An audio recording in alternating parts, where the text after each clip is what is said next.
L'actualité majeure ce jour, c'est évidemment la décision, l'annonce du président Alassane Ouattara Yamoussoukro à la faveur du message sur l'état de la nation, son annonce de ne pas se présenter à la prochaine présidentielle. On en parle évidemment brièvement et on reviendra évidemment sur l'extrait vidéo donc de cette déclaration. Mais évidemment, l'essentiel de cette émission sera consacré à la question de la laïcité. Qu'est-ce que la laïcité? Une représentante de la société civile dans la personne de Dr Aminata Kane nous en parlera. À ses côtés, Joseph Attier, président de l'Association des étudiants et élèves de Côte d'Ivoire, et Nathalie Kouakou, présidente de l'ONG Vivre sans violence, un sujet qui a évidemment alimenté les discussions sur les bancs publics et sur les réseaux sociaux le mois de février dernier, eu égard donc à la décision de l'Institut national polytechnique Félix Houphouët-Boigny, pour ne pas le citer, d'interdire donc le port du voile entre les quatre murs de cet établissement. On en parle forcément. Sur la scène de la télé d'ici, dans le volet artistique, on recevra celui qui est un peu une sorte de requin de studio, qui officie d'ailleurs dans ce genre depuis un peu plus d'une quinzaine d'années. Il a posé sa voix sur bien de hits en Côte d'Ivoire, c'est Guy Armand Bourou. Il nous gratifiera d'ailleurs de ses talents d'interprète sur deux titres, Soul Man de l'oncle Ben Soul et Pinipa de l'illustre Ernesto Djedje. La télé d'ici, l'essentiel de ce que vous êtes en droit de savoir ici. Bonsoir, bienvenue.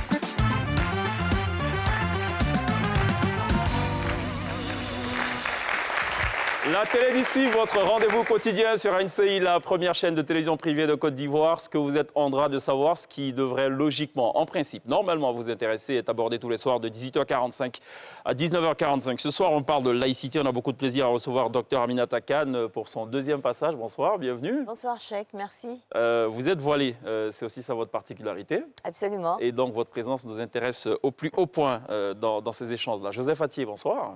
Bonsoir. Je ne savais pas qu'il y avait une association de parents, d'élèves et étudiants en Côte d'Ivoire. Elle existe depuis combien de temps? On est là depuis 2019. D'accord, c'est assez récent. Quand on a commencé d'abord tout seul et on a fini par amener avec nous des partenaires dont l'AEMC, le CMUC et l'AMBEF. D'accord. Ok, l'AMC, c'est l'Association des élèves et étudiants musulmans de Côte d'Ivoire, pour la précision. Nathalie Kouakou, bonsoir, bienvenue. Bonsoir, Cheikh. Vous êtes présidente de Vivre sans violence. C'est une ONG. Vous êtes par ailleurs activiste des droits humains. Exactement. C'est quoi la vocation de cette ONG? Mon ONG, c'est de parler des droits négligés, de toutes les questions de diversité, du vivre ensemble et travailler sur la culture de la non-violence et la culture de la paix. D'accord, parfait. On va parler avec vous de laïcité ce soir. Princesse, ça va?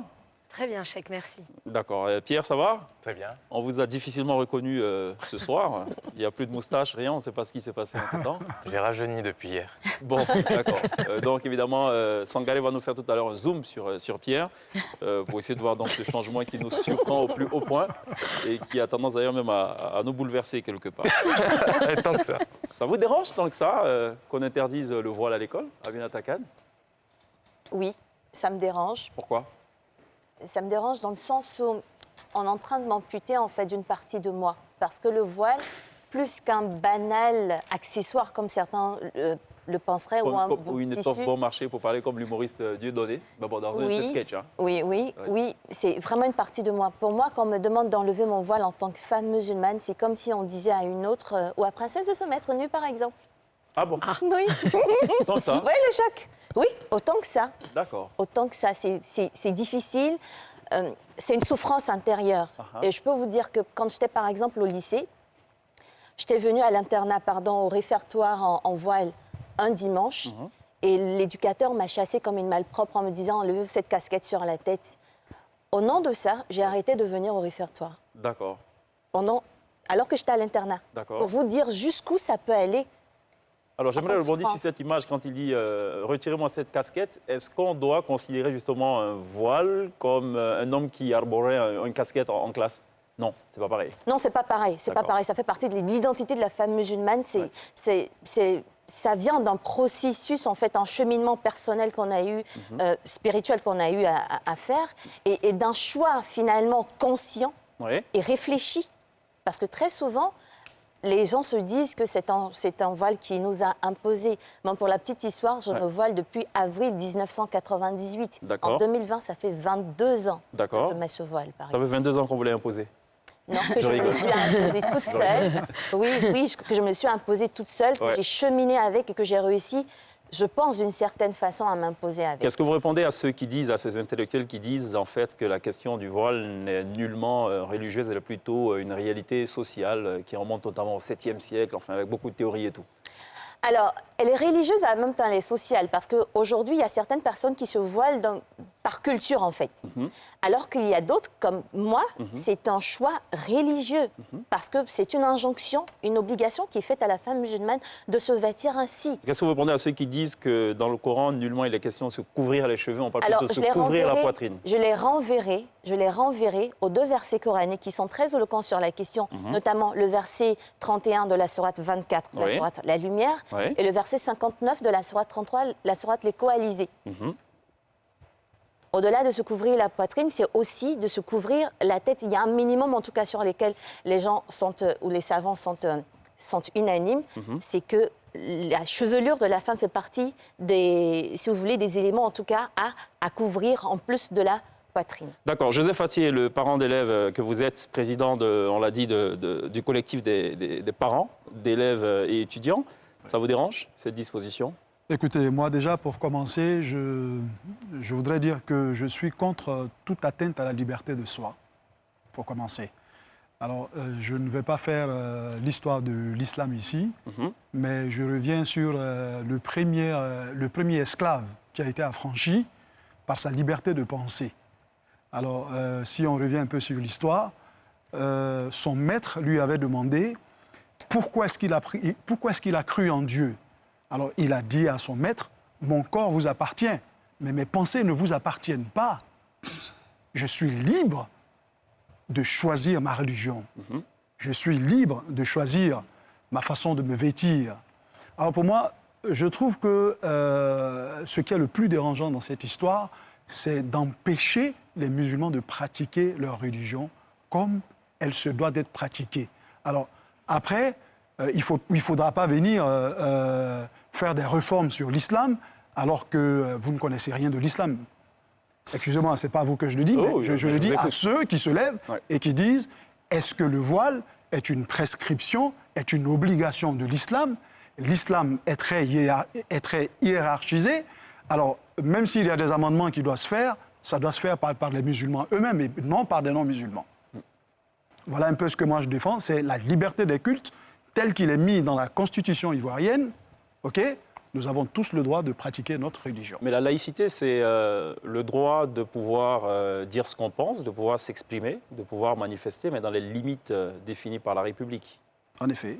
Il se trouve que l'Institut national polytechnique Houphouët-Boigny, on va pas notamment se focaliser sur le cas unique de l'INPHB, dit, écoutez, nous, dans nos règles ici, il faut les respecter. Voilà. Nos règles, c'est qu'il faut, le temps du cours, le temps de quelques heures, ne pas arborer donc un voile. D'accord. Ce ne serait pas aller à l'encontre de la laïcité, ça aussi, ou pas? Écoutez, je ne crois pas que ce soit déjà... vous savez, on ne va pas faire le procès de qui que ce soit ici, mais le truc est qu'on a un règlement intérieur sur lequel les écoles se basent, qui date de 1960. Alors, on sait très bien que quand la Côte d'Ivoire a commencé avec son indépendance, on était obligé de copier un peu la réglementation des autres. Mais est-ce que ces réglementations répondent à la réalité du pays? Moi, je sais une chose.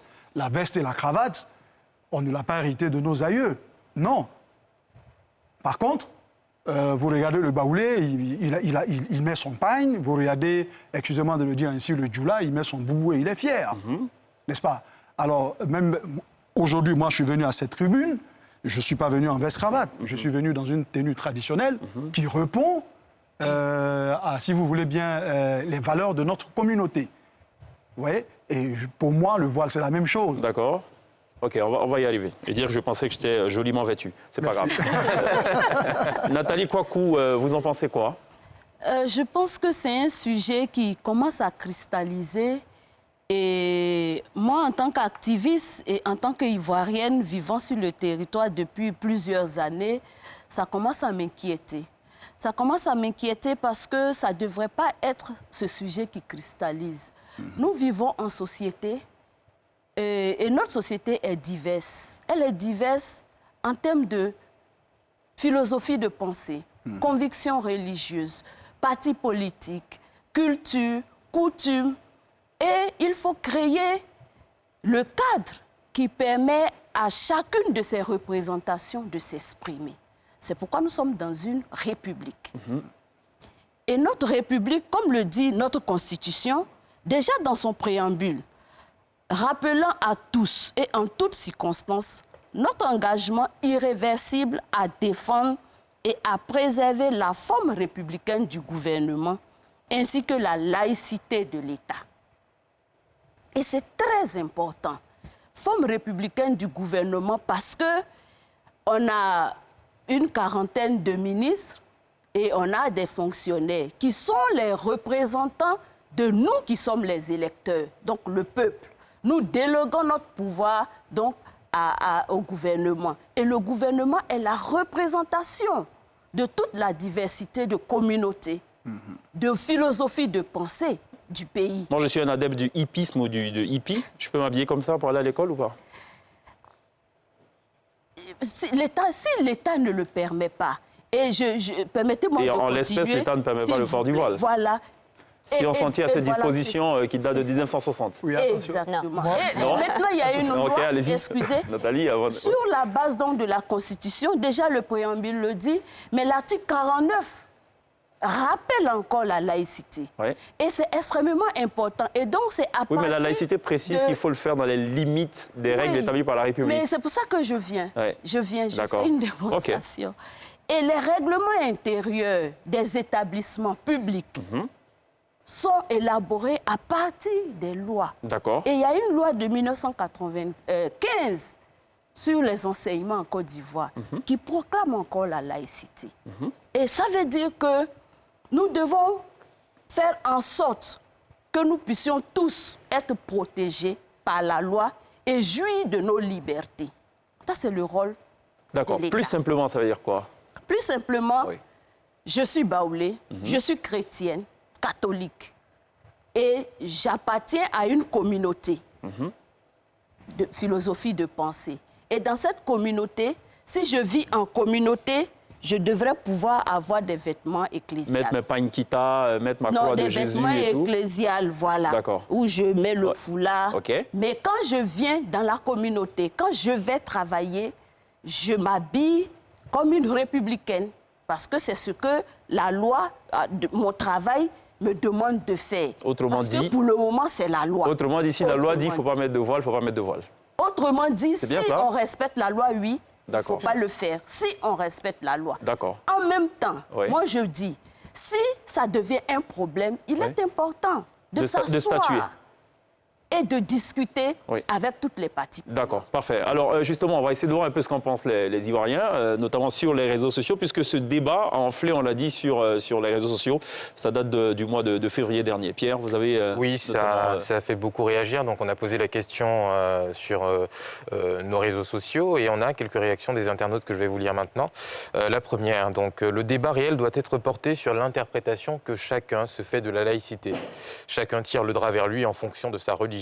En réalité, les décideurs font du copier-coller de la laïcité selon la loi française. Pour ma part, ces derniers devraient intégrer la laïcité selon le modèle américain, celui-ci qui est plus juste et démocratique. Aux autres intervenants, sachez que quand on dit voile, qu'il ne faut pas indexer tout de suite une seule religion, aller au-delà des préjugés et des idées reçues. Un deuxième internaute nous dit « Je pense que le port partiel d'un voile ne devrait pas causer de problème ». Dans la mesure où la personne est identifiable.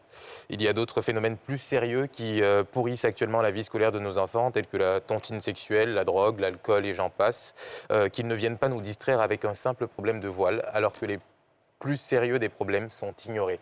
Donc, pour ces deux réactions-là, c'est des personnes qui sont... qui n'ont aucun problème avec le port du voile. Problème avec le port du voile.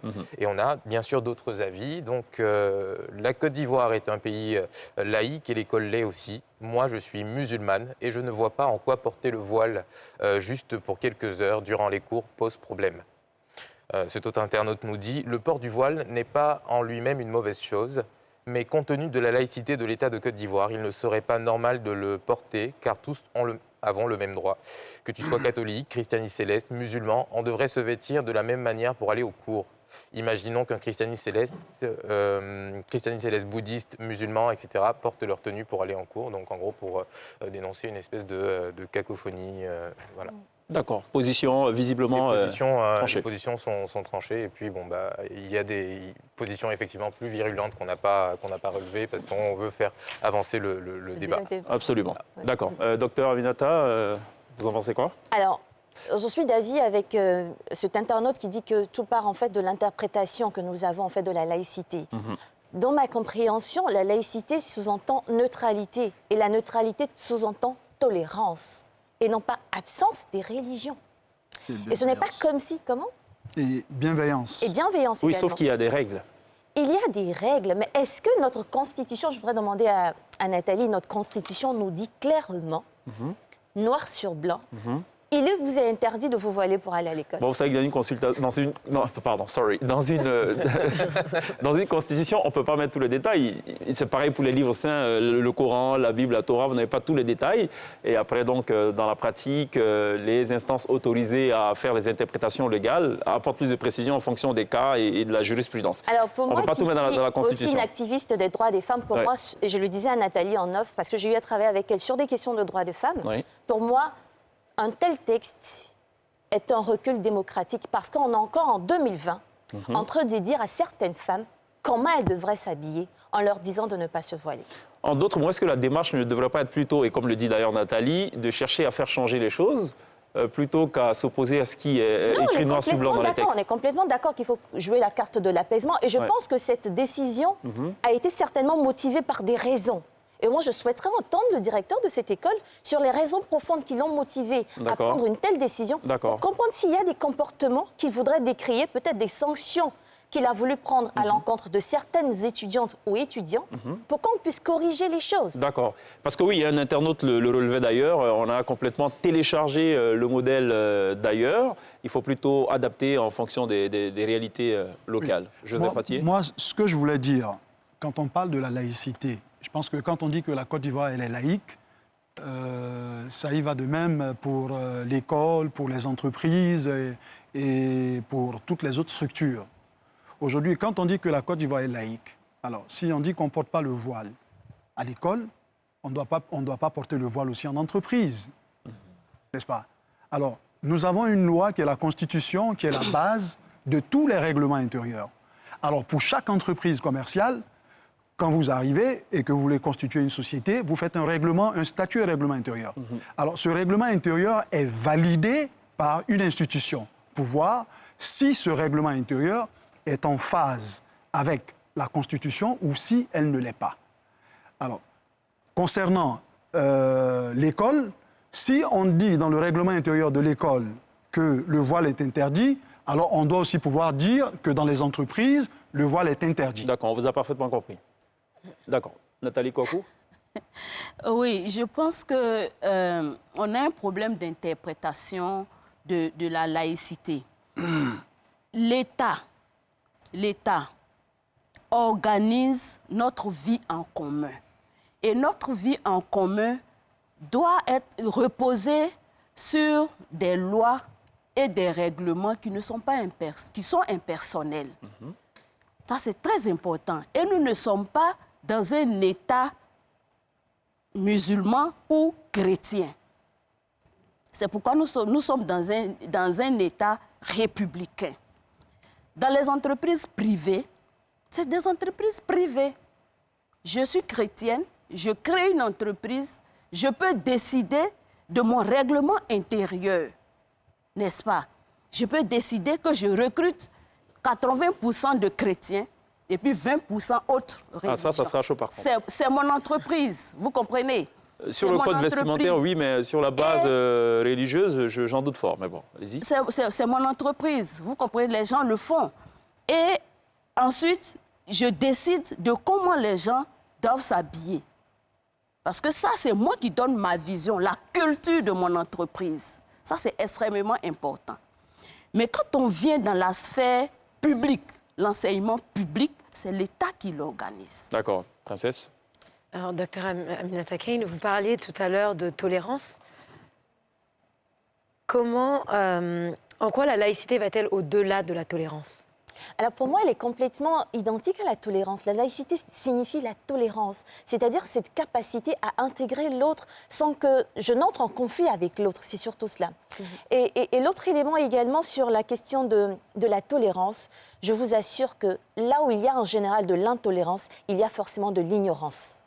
L'ignorance de l'autre. On est intolérant quand on ignore tout de l'autre, de la culture de l'autre. Et par rapport, quand on ramène cette question au voile, je travaille avec vous, je travaille avec d'autres personnes. En quoi est-ce que ce simple bout de tissu, encore une fois, sur ma tête, enlève mes capacités à être compétente? Pour moi, je pense que la question devrait plutôt se poser en ces termes-là. Est-ce que ces femmes-là sont compétentes ou non? Et je pense que si ce débat se pose encore aujourd'hui, alors qu'il y a quelques années, il y avait eu lieu, c'est parce qu'on assiste à l'émergence de jeunes femmes, d'une génération de jeunes femmes musulmanes intellectuelles qui s'assument avec leur voile. Et si on veut, comme on le dit, une éducation ou une économie qui soit plus inclusive, cela sous-entend que cette frange aussi de cette population, aussi minoritaire soit-elle, soit également prise en compte. Sinon, nous allons passer à côté de compétences qui peuvent avoir leur mot à dire dans le développement de nos pays. Et ne pensez-vous pas, vous parliez de création d'entreprises, ne pensez-vous pas que l'aménagement des espaces pour la pratique de la religion va à l'encontre justement de la laïcité? Exactement, et c'est ça, c'est à là que je voulais en venir. Parce qu'en même temps que notre État est laïque, en même temps notre État tolère certaines pratiques religieuses dans les espaces publics. Quand dans une école, on permet que les élèves ou les étudiants aillent prier au réfectoire. Au réfectoire? Non, pas au réfectoire. C'est une façon de parler. D'accord. Sinon, il y a des communautés religieuses. Oui. Moi, à l'école, Oui. on n'avait pas d'espace pour prier. D'accord. On priait au réfectoire. D'accord. Pendant les temps de... D'accord. Donc, on permet qu'on prie. Mais pourquoi on ne permet pas qu'on s'habille en tenue ecclésiale? C'est là le paradoxe. Et c'est pourquoi je dis qu'il est important qu'on s'asseye, c'est-à-dire l'État et les confessions religieuses s'asseyent pour discuter de cette question. Je me rappelle que les adventistes avaient le même problème. Je crois qu'il y a un jour dans la semaine, je ne sais plus si c'est le jeudi ou le vendredi, où eux, ils doivent consacrer à la prière. Et quand on a des examens, ce jour-là, c'est tout un tas de problèmes. Donc, ce n'est pas que le port du voile. Il y a d'autres problèmes. Et à l'UFR de philosophie, à l'université Houphouët-Boigny, il y a eu deux étudiants qui ont été expulsés à cause du port de voile le jour des examens. Et il y a une sœur, une religieuse catholique chrétienne, qui, elle aussi, on lui a intimé l'ordre de ne plus porter ses habits ecclésiales pour aller au cours. Donc, vous voyez que ce n'est pas que lié à la religion musulmane. Ce n'est pas que lié à la religion musulmane. D'accord, on va revenir certainement sur la question du voile intégral. Ce sera dans quelques petites minutes seulement, juste le temps de permettre à Princesse de poursuivre. Alors, quand on parle de laïcité, c'est souvent perçu comme un synonyme de discrimination et de stigmatisation, justement, envers certaines communautés. Donc, comment remédier à tout ça? Voilà, comment remédier? On doit avoir à l'esprit que les gouvernants essaient de créer une république. Parce que quand on parle d'être informé, d'avoir le savoir, d'être ignorant, mais il y a aussi le fait que l'État moderne, nous ne maîtrisons pas ce que c'est que la république. Nous sommes plus en Afrique dans les coutumes, n'est-ce pas? Et ensuite dans la religion. C'est ce qui fait la difficulté. Et donc, on ne devrait pas percevoir ces mesures comme des mesures discriminatoires. On devait prendre le problème sous un autre angle. Sous l'angle plus positif. D'accord. Excusez-moi de vous couper. Ne pensez-vous pas que dans un pays où il y a à peu près 42% de musulmans, il serait normal d'accepter justement qu'il y ait des élèves voilés, comme aux États-Unis avec le Freedom of Religion? Au Canada ou dans bien des pays occidentaux. Oui, mais ça veut dire qu'il faut accepter de travailler sur la loi pour la faire évoluer. D'accord, on a parfaitement compris la position de Vanessa Kwaku, pardon, Nathalie Kwaku, autant pour moi. Voilà, bon. Il y a tellement de Vanessa à NCI, en fait, parfois. Oui, en fait, on a parfaitement compris votre position. Vous n'êtes pas contre le changement des choses, il faut juste qu'on s'asseye et qu'on en parle, parce qu'en fait, c'est écrit, c'est dans les textes. Absolument, d'accord. On va marquer une pause, une brève pause. On se retrouve dans quelques instants seulement.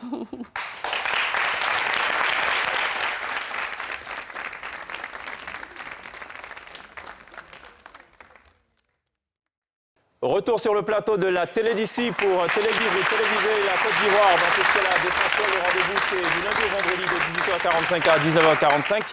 L'actualité d'ici, c'est évidemment la décision du chef de l'État aujourd'hui même à Yamoussoukro à la faveur de son discours sur l'état de la nation. Décision de ne pas se présenter à la prochaine présidentielle de 2020 en présence des députés, sénateurs, membres du gouvernement. Le président de la République, dans son discours, donc, a dit, sinon redit, sa volonté de passer le flambeau à la jeune génération. On regarde justement un extrait de ce discours émouvant. Je voudrais vous annoncer solennellement que j'ai décidé de ne pas être candidat à l'élection présidentielle du 31 octobre 2020 et de transférer le pouvoir à une jeune génération. Oui.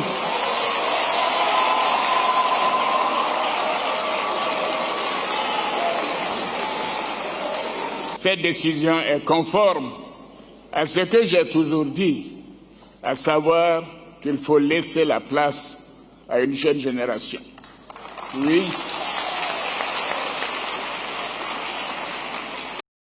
Voilà, donc décision de ne pas se présenter d'Alassane Ouattara, c'était ce matin à Yamoussoukro. Et il le dit clairement, son objectif, son ambition, c'est évidemment donc de passer le flambeau à une jeune génération. Évidemment, chacun donc pourra y aller de son commentaire et de son analyse. Je n'ai peut-être pas tout réussi, mais je donnais le meilleur de moi-même, a-t-il dit en substance. En tout cas, cette annonce était inattendue. Elle l'était d'autant plus que ce discours sur l'état de l'Union était initialement consacré exclusivement aux modifications qui devaient être apportées donc à la Constitution, sinon à certaines dispositions. Et à ce sujet, on connaît les articles concernés par ce projet du président de la République. On l'écoute justement.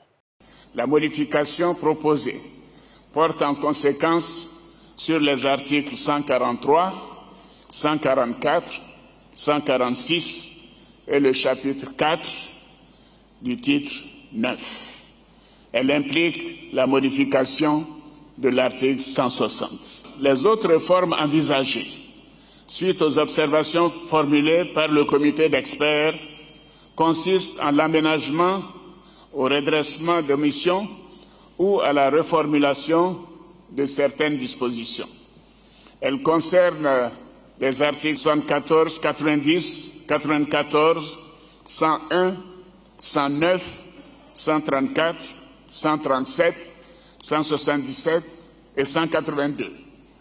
Le contenu de ces aménagements sera détaillé dans l'exposé des motifs du projet de loi portant révision de la Constitution. Voilà, donc c'était les articles concernés par les modifications de la Constitution annoncées depuis quelques mois par le chef de l'État. C'est désormais donc chose faite. Ce projet sera donc présenté à l'Assemblée nationale notamment. Je reviens donc sur l'information majeure, c'est la décision du président de la République de ne pas se présenter à la prochaine présidentielle et de passer le flambeau à une génération beaucoup plus jeune. Revenons à la question de la laïcité. Rien à voir avec la Constitution. Je ne suis pas d'ailleurs certain que ça sera touché dans la Constitution. Pierre ? Oui, alors justement, quand certains internautes parlent d'une constitution calquée sur le modèle français, ils n'ont pas tort, mais il faut savoir que ces lois-là ont depuis évolué et que l'interdiction du voile, elle n'est faite que dans les collèges, écoles primaires et lycées publics, tout simplement parce qu'on pense qu'à cet âge-là, l'enfant a besoin de se forger sa propre identité et donc du coup, à l'université, ce n'est pas interdit Donc on peut le porter à l'université. Effectivement, la question qui se pose, c'est quel type de laïcité on veut, parce qu'il y a peut-être deux grands groupes qui se distinguent, une laïcité pure et dure et une autre qui est plus souple, donc avec des échanges et une communication avec les appareils religieux, ce qui a l'air d'être le cas ici. On fait beaucoup d'allers-retours, de back and forth, on se dit, alors les catholiques en pied de trop ou les musulmans, mais finalement, c'est le cas. En 2018, on a vu, par exemple, le ministre Ahmed Bakayoko dans une église et qui parlait justement de cohésion religieuse. Donc, et le politique et la religion se marchent sur les pieds. Donc, aujourd'hui, quel est le modèle qui nous conviendrait finalement ? Je pense que, comme vous le dites, nos gouvernants sont dans une situation dans laquelle je ne souhaite pas être. Ah bon? Oui. Ah oui. Ah oui. Parce qu'ils doivent jouer à l'équilibriste. Je pense qu'il faut avoir le courage. Il faut avoir le courage d'ouvrir un cadre d'échange sur l'évolution de ce caractère-là. Comment nous voulons et qu'est-ce que nous voulons pour notre État en termes de laïcité. Oui. Parce que nous reconnaissons la montée des communautés religieuses, qu'elles soient musulmanes ou chrétiennes. Vous voyez, les évangéliques, eux aussi, ils ont leurs besoins. Et donc, il faut qu'on engage maintenant la discussion sur la question des religions. On ne peut pas occulter. Mais comment faire en sorte d'avoir une société vraiment inclusive? Et ça, il faut le faire. Il faut le faire. Et ça ne concerne pas que le port du voile des musulmans, je vous assure. Donc, on doit engager. On a déjà, je crois, un comité interreligieux. On a une direction générale des cultes aussi. C'est ça. Oui, et voilà. Et au lieu d'être là seulement pour organiser les pèlerinages, il faut aller... Je pense qu'elle fait plus que ça, cette direction des cultes. Oui, C'est pas que des pèlerinages. Oui, mais il faut avoir le courage de toucher à la loi à travers la discussion. Certains internautes disent que le débat n'est pas réel, que la question n'a pas lieu de se poser. Je prends des pincettes en le disant, c'est un peu mon avis aussi, parce qu'on le constate, c'est très différent des autres débats qu'on peut avoir, par exemple, en France. L'écosystème n'est pas du tout le même. Il y a énormément de cohésion. Je n'ai pas l'impression qu'il y ait beaucoup de séparation ni de clivage sur la question. Alors, est-ce qu'il faut réellement l'ouvrir, ce débat-là, au risque d'en créer plus de divisions? Alors, pour moi, même si on ouvre ce débat, il faut jouer la carte de l'apaisement, encore une fois, de la modération, et éviter l'escalade dans la violence verbale.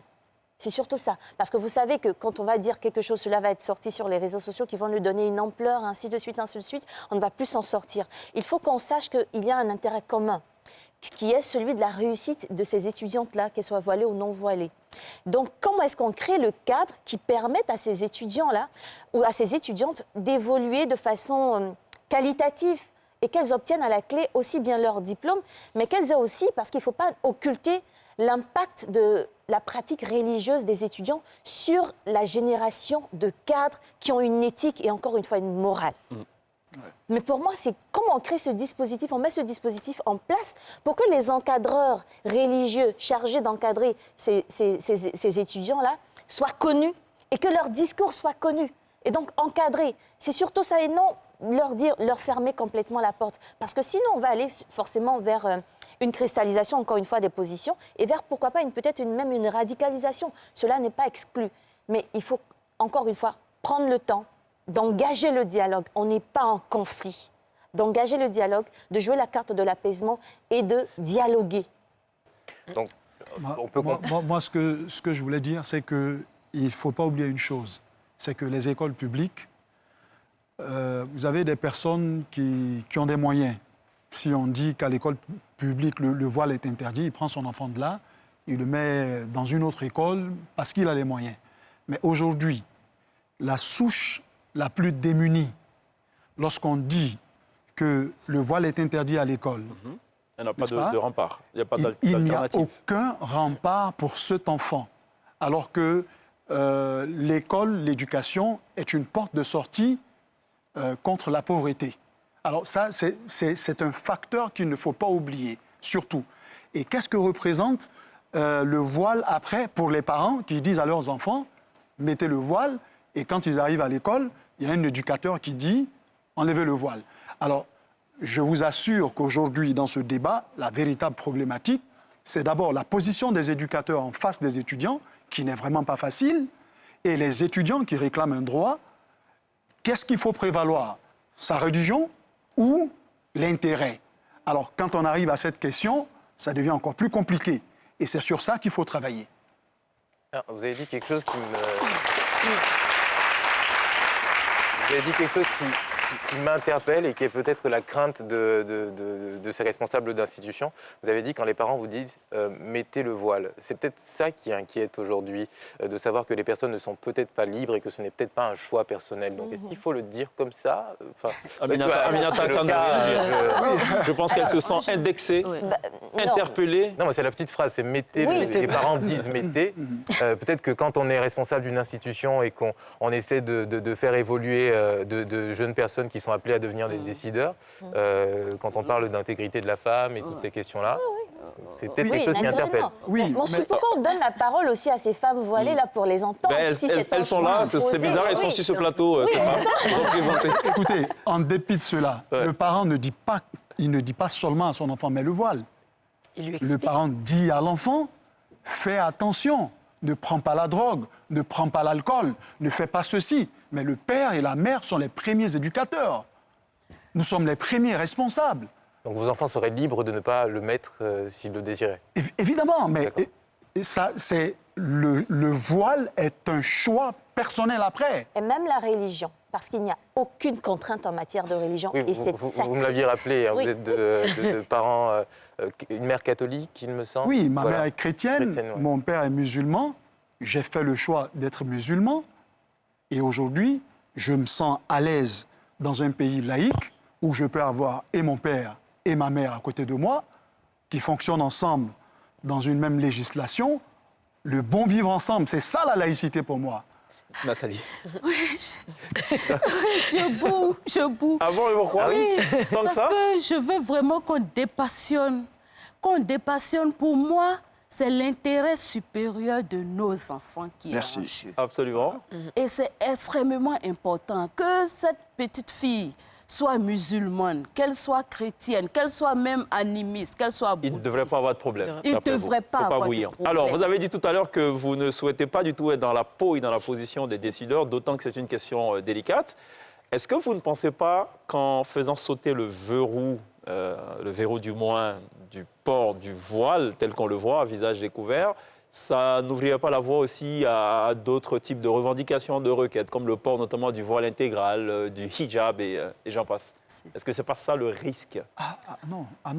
Attendez. OK, vous pouvez mettre des voiles, OK, mais on n'a pas précisé quel type de voile, donc moi je me couvre complètement. Oui, non. Nous, on parle ici du voile. Oui. On ne parle même pas de la tenue réglementaire de l'école. On parle du voile. Oui. La tenue réglementaire de l'école, tous les musulmans sont pour. D'accord. Mais la seule chose qu'il ne faut pas nous dire, quand on nous dit qu'il faut mettre une jupe, de laisser les jambes de mettre la jupe jusqu'au genou, mais qu'est-ce que ça dérange si ça arrive jusqu'à la cheville? Ça ne dérange en rien, bien au contraire. Quid justement du voile qui ferme le visage? Voilà, je vais parler très terre à terre. Bon, le voile intégral en lui-même, écoutez, aujourd'hui, on est lié à un problème de sécurité. Tout à fait. Alors, je crois que tous les musulmans sont à même de comprendre que pour la sécurité des uns et des autres, il est important de ne pas mettre le voile intégral à l'école. Mais si le père d'une élève vous dit non, c'est pas possible, ma fille doit fermer complètement le visage. Écoutez, je crois que là, il sera seul. On ne fera pas de fixation sur la religion musulmane, mais on en parle puisque vous êtes là et tout. Mais bon, c'est valable, je pense, pour beaucoup d'autres. Moi, je dirais que la majorité des musulmans ne sont pas contre le fait que ces élèves, ces étudiants aillent avec le voile partiel. C'est ce que nous réclamons. Et là où je veux vous surprendre, c'est que la plupart des jeunes filles voilées que vous voyez se voilent contre l'avis de leurs parents. D'accord. Voilà. D'accord. Il y a une confirmation derrière. Il y a une confirmation derrière. C'est vrai, vous confirmez? Si vous confirmez, applaudissez pour qu'on voit un peu. Bon, OK, ça va, c'est bon. C'était juste pour jauger, hein, puisqu'on n'a pas de statistiques précises. L'applaudimètre. Voilà pourquoi il faut retravailler la loi. Parce que nulle part dans la loi n'est stipulé question de voile, tenue ecclésiale. D'accord. Donc, s'il y a une loi, il faut qu'elle soit précise. C'est cela. D'accord. Voile partiel ou non partiel. D'accord. Quelle tenue ecclésiale?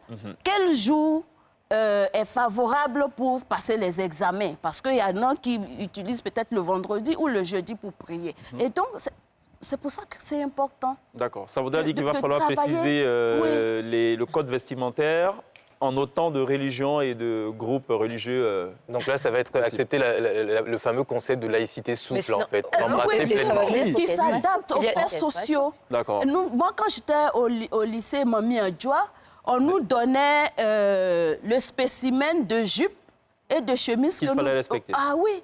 Et on s'y pliait. D'accord, très bien. Il y a des cours. Moi, Joseph Attié, en 15 secondes. Ce que je voulais dire, c'est que l'école est un joyau communautaire. L'école nous appartient à nous tous. Il appartient autant aux musulmans qu'aux chrétiens, qu'aux athées et autres. Mais après, aujourd'hui... Vous avez dit athée, pas Attié. Athée, oui. Qui est le plus stigmatisé aujourd'hui à l'école? Qui?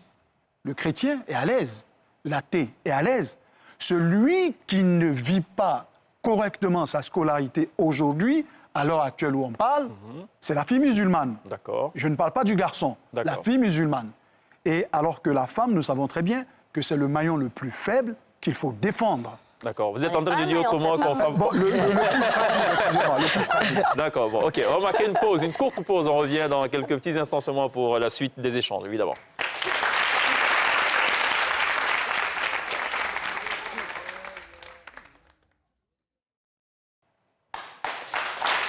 Retour sur le plateau de la télé d'ici, votre talk show quotidien du lundi au vendredi de 18h45 à 19h45. On est toujours en compagnie de Dr Aminata Kane de la société civile, de Nathalie Kouakou de la société civile, activiste des droits humains, et de Joseph Attié qui lui donc trouvait que notamment les athées étaient mieux traités que les femmes voilées dans les établissements scolaires. Alors le kiff du web, je ne sais pas s'il y a un lien avec le voile, hein, le kiff du web de Princesse ce soir. Religion, oui, voile, non. D'accord. Alors, si croyez-vous en l'évolution de Darwin ou à Adam et Ève?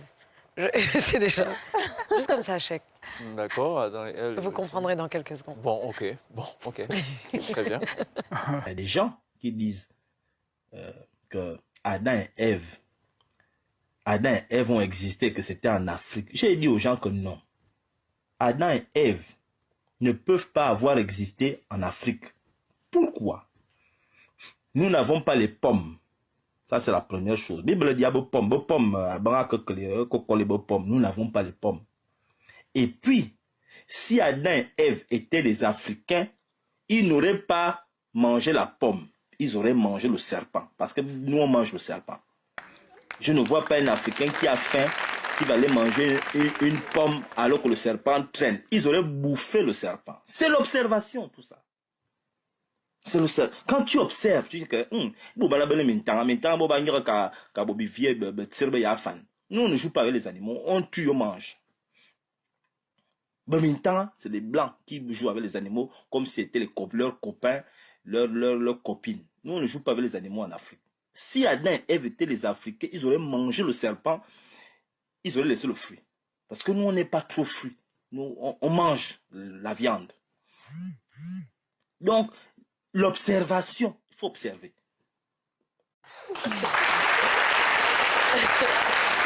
Bon, d'accord, ok. Donc Adam et Ève, en définitive, ne viennent pas de l'Afrique. Mais en même temps, on dit que l'Afrique, c'est le berceau de l'humanité. C'est le berceau de l'humanité, c'est ça. Donc peut-être qu'à une certaine époque, les pommes poussaient aussi en Afrique. C'est possible. Et qu'ils étaient végétariens à l'époque. Oui, d'accord. Mais après, moi, je suivi une interview du fameux serpent en question, qui disait, mais arrêtez de vous foutre de moi, j'ai pas de main, comment j'aurais pu couper la pomme pour donner à Ève? Enfin, bon, j'ai pas de bras ou bon. Anyway, bon, ok, d'accord. Donc l'information majeure, c'est que Adam et Ève ne sont pas africains. Très bien. Donc, à l'université de Cocody, il y a un enseignement de philosophie sur la laïcité qui est donné. Est-ce que vous pensez qu'enseigner la laïcité représente un combat pour l'égalité? Je pense que... Question philosophique, hein? Oui, c'est philosophique, mais c'est une question importante. Je pense que ce n'est pas forcément un combat pour l'égalité, mais c'est pour une meilleure compréhension de notre modernité. Et surtout une meilleure compréhension de la construction d'une société ivoirienne plus inclusive dans sa diversité. Et une meilleure compréhension de ce que c'est que la diversité représente et devrait pouvoir représenter pour nous, Ivoiriens, une richesse à promouvoir. C'est pourquoi je voudrais dire vraiment que ce débat ne devrait pas être animé de passion. Parce que quand M. Até a dit que ce sont les filles musulmanes qui sont les plus stigmatisées, j'ai donné un exemple pour dire à l'université, à l'UFR de philosophie, où on fait cette formation. Il y a des religieuses qui viennent maintenant en tenue ordinaire. Les religieuses catholiques, elles ont leurs habits ecclésiales, comme j'ai dit. Mais il leur a été interdit de porter ces habits ecclésiales. Donc, ce n'est pas que la religion musulmane. Très bien. Merci à Nathalie Kouakou. Carte blanche également à vous deux pour vos mots de fin respectifs sur la question de la laïcité. Joseph Attier, en premier. Écoutez, moi, ce que je souhaiterais, c'est que, comme je le disais depuis le départ de l'émission, qu'on revienne à la réalité. Il ne faut pas qu'on reste dans la fiction. Okay? Nous sommes en Côte d'Ivoire. Il y a 42,9% de musulmans. Si on ne voit pas des femmes voilées à l'école, on va voir des femmes voilées au marché, on va voir des femmes voilées qui sont vis-à-vis de nous des voisins. Alors pourquoi fuir la réalité? Revenons à la table de négociation. Il faut réformer ce qu'il y a lieu de réformer pour que tout le monde vive parfaitement ensemble. C'est tout ce que je peux dire. Parfait, merci. Aminata Kane. Alors, le voile couvre peut-être mes cheveux, mais il est loin de voiler mon intelligence. Et pour moi, il faut permettre aux femmes, aux jeunes femmes étudiantes musulmanes, d'avoir accès à ces écoles de qualité, comme représentent les écoles de l'INPHB, Félix Houphouët-Boigny, voilà. Il faut leur permettre d'avoir accès à ces établissements-là, parce que ce sont des brillantes étudiantes qui sont arrivées avec de grandes moyennes. Et il faut pouvoir leur permettre d'avoir accès à cette éducation de qualité, tout en affirmant et pratiquant leur religion, parce que c'est ce qui va être finalement le gage d'une certaine intégrité morale dont la Côte d'Ivoire ne peut se priver. D'accord. Aminata Kane, merci d'être passé. Merci à Joseph Attier, merci à Nathalie Kouakou. Vous restez avec nous tout à l'heure sur la scène de la télé d'ici. Guy Armand nous offrira donc 2 interprétations. Il y a la pub, on revient juste derrière.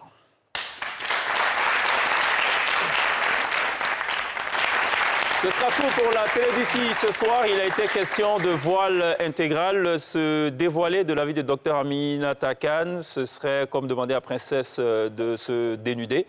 En tout cas, Pierre, ce soir, a décidé de se dévoiler.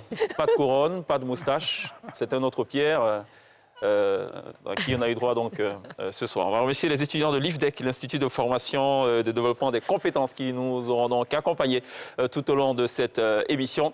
On vous laisse en compagnie de Guy Armand Mbourou. Alors, on a choisi de le dévoiler, lui, puisque c'est un requin de studio qui, pendant plusieurs années, a officié notamment dans les chœurs de bien d'artistes. Il a à son actif d'avoir posé la voix pour des hits en Côte d'Ivoire. Aujourd'hui, il est notamment officiellement membre du Zogang de Frédéric Ehumewe.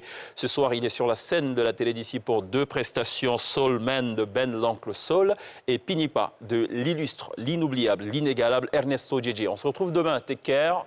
Guy Armand, right now.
J'ai pas le regard de Spike Lee.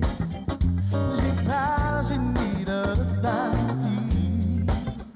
J'ai pas les pieds sur terre, la patience de ma banquière. J'ai pas ces choses-là. J'ai pas la sagesse de Gandhi, l'assurance de Muhammad Ali. J'ai pas l'ambiance, la beauté de la Pierre d'Iloura, de Guevara. Je suis qu'un sommet de tout ça, baby. Loin de là, juste moi, des autres à ouvrir. Mais je sais comment c'est déjà ça. Je ne suis qu'un sommet.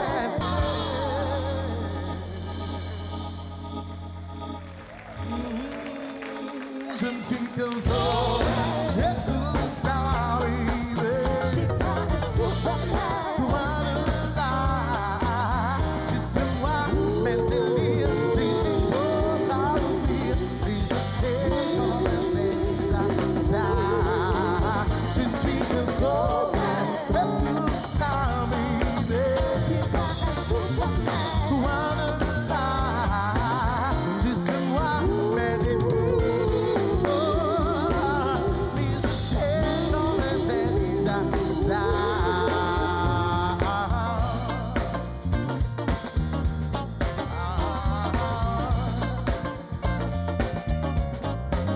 Juste moi, mes délires. Mais je sais comment c'est déjà ça.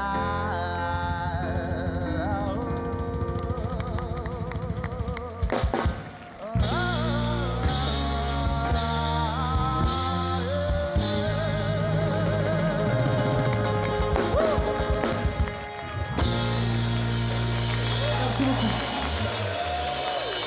Diamant.